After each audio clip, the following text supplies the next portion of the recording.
بسم اللہ الرحمن الرحیم۔ جہاں انسان کو اشرف المخلوقات کہا گیا ہے، وہاں انسان کی خامیاں بھی بیان کی گئی ہیں۔ اللہ رب العزت نے انسان کو پیدا کیا ہے، اس لیے وہ اچھی طرح جانتا ہے کہ انسان کا حدود و عربیہ کیا ہے۔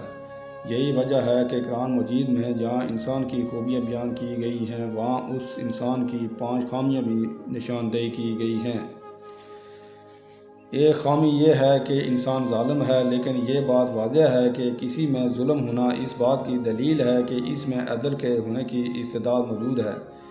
دوسری خامی یہ بتائی گئی ہے کہ انسان جاہل ہے، یہاں بھی دیکھیں کہ جاہل ہونا اس بات کی دلیل ہے کہ اس میں علم حاصل کرنے کی استعداد موجود ہے۔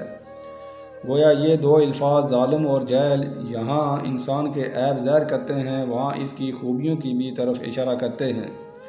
معلوم یہ ہوا کہ اگر انسان محنت کرے گا تو یہ اپنے ظلم کو عدل میں اور اپنے جہل کو علم میں بدل سکتا ہے۔ اگر یہ محنت نہ کرے تو یہ ظالم بھی ہوگا اور جاہل بھی۔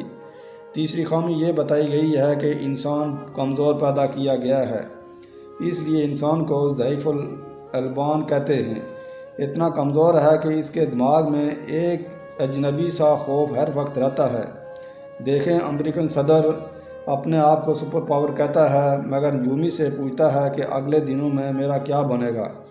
مادی اعتبار سے اتنی طاقت ہے کہ اس کے ہاتھ میں ریموٹ کنٹرول ہے، مگر کمزور ہونے کی وجہ سے اندر ڈر بھی ہے کہ پتہ نہیں مستقبل میں میرے ساتھ کیا ہوگا۔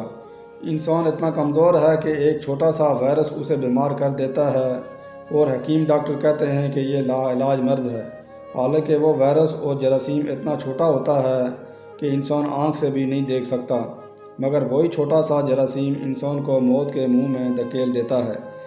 چوتھی خامی یہ بتائی گئی ہے کہ انسان جلد باز ہے، چنانچہ 4 دن نوافل پڑھے گا اور 5ویں دن امید کرے گا کہ شبلی رحمۃ اللہ علیہ ہو جنید بغدادی رحمۃ اللہ علیہ کی طرف میری دعائیں قبول کیوں نہیں ہوتی۔